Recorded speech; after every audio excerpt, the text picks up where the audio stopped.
Salam sejahtera dan salam suratku sayang. Buletin Nukas edisi petang 22 Oktober 2020 bersama saya Claire Sakulang Wilson.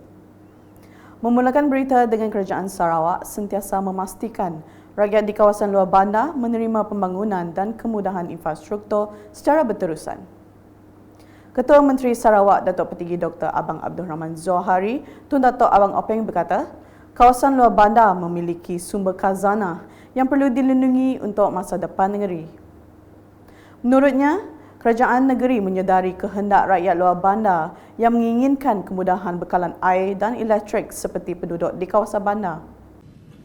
Kita membangunkan jalan-jalan raya, kita membangunkan jambatan-jambatan dan juga kita tingkatkan bekalan elektrik dan bekalan air. Kenapa kita buat demikian? Kerana kita tahu rakyat luar bandar berhendakkan infrastruktur ini. Kedua, kita hendak membangunkan struktur ekonomi yang ada di luar bandar. Di luar bandar lah letaknya khazanah kita. Dan khazanah ini akan tidak menghasil kalau kita tidak uruskan dengan baik. You have the resources. But the question is, the resources are not benefiting you unless you can manage and give added value to our resources. Inilah yang dibuat oleh kerajaan. Beliau berkata demikian semasa majlis makan malam bersama pemimpin bahagian Sibu malam tadi yang turut dihadiri Timbalan Ketua Menteri Dato' Ahmad Douglas Ugah Embas dan Dato' Ahmad Awang Tengah Ali Hassan serta Menteri-Menteri Kabinet Negeri.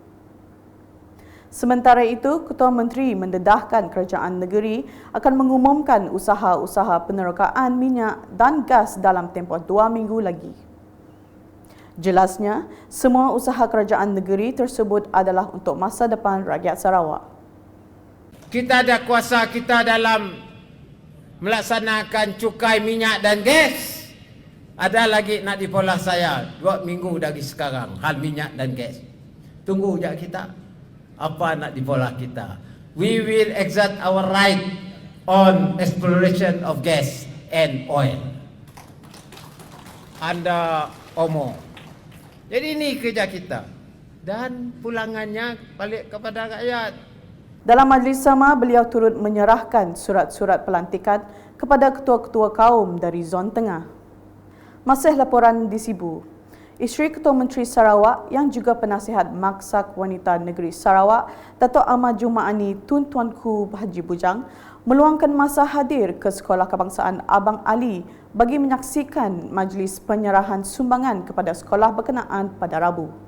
Sumbangan berupa 5 unit komputer dan beberapa buah buku disampaikan oleh pengarah Yayasan Sarawak Azmi Bujang kepada Guru Besar Sekolah Abang Ali Hamdi Najji. Hadir sama Pengerusi Maksak Wanita Negeri Sarawak, Datin Amar Evelyn Ritikos yang menyampaikan sumbangan berjumlah RM5,000 kepada PIBG Sekolah Kebangsaan Abang Ali bagi membantu pihak sekolah membaiki kos kerosakan selepas bencana banjir pada bulan lepas.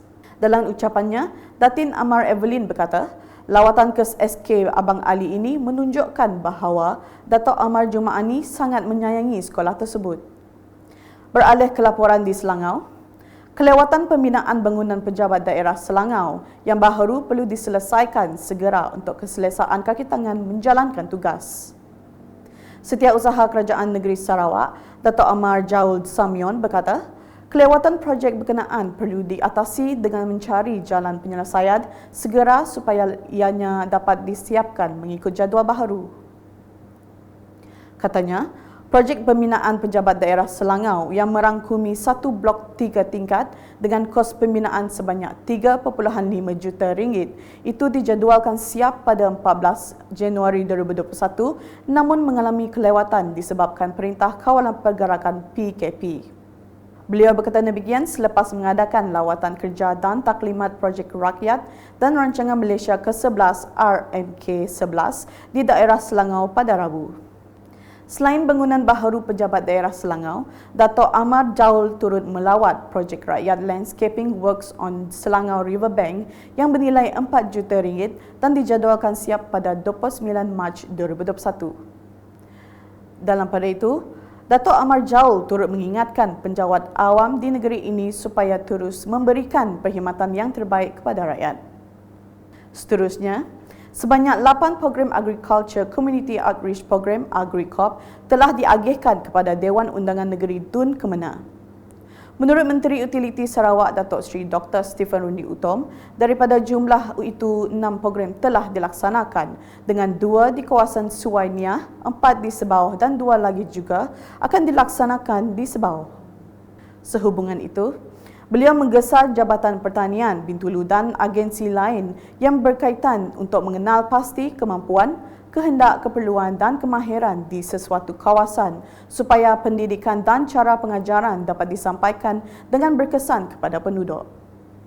Berucap semasa perasmian program AgriCorp di Rumah Jenang Janggu, Sungai Gusi, Kelabat, Sebauh pada Isnin, Datuk Seri Dr. Stephen Rundi yang juga ahli Dewan Undangan Negeri Adun Kemenang meminta mereka yang terlibat dalam pembangunan Sebauh memberikan pertimbangan dan kerjasama yang sewajarnya semasa pelaksanaan projek tersebut.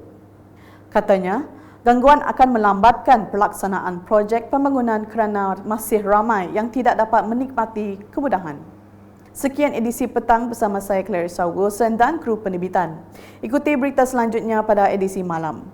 Dapatkan pelbagai berita terkini Sarawak di Facebook, Instagram, Twitter, aplikasi Telegram UKAS serta UKAS Channel di YouTube. Utamakan kebersihan dan amalkan penjarakan sosial. Salam UKAS.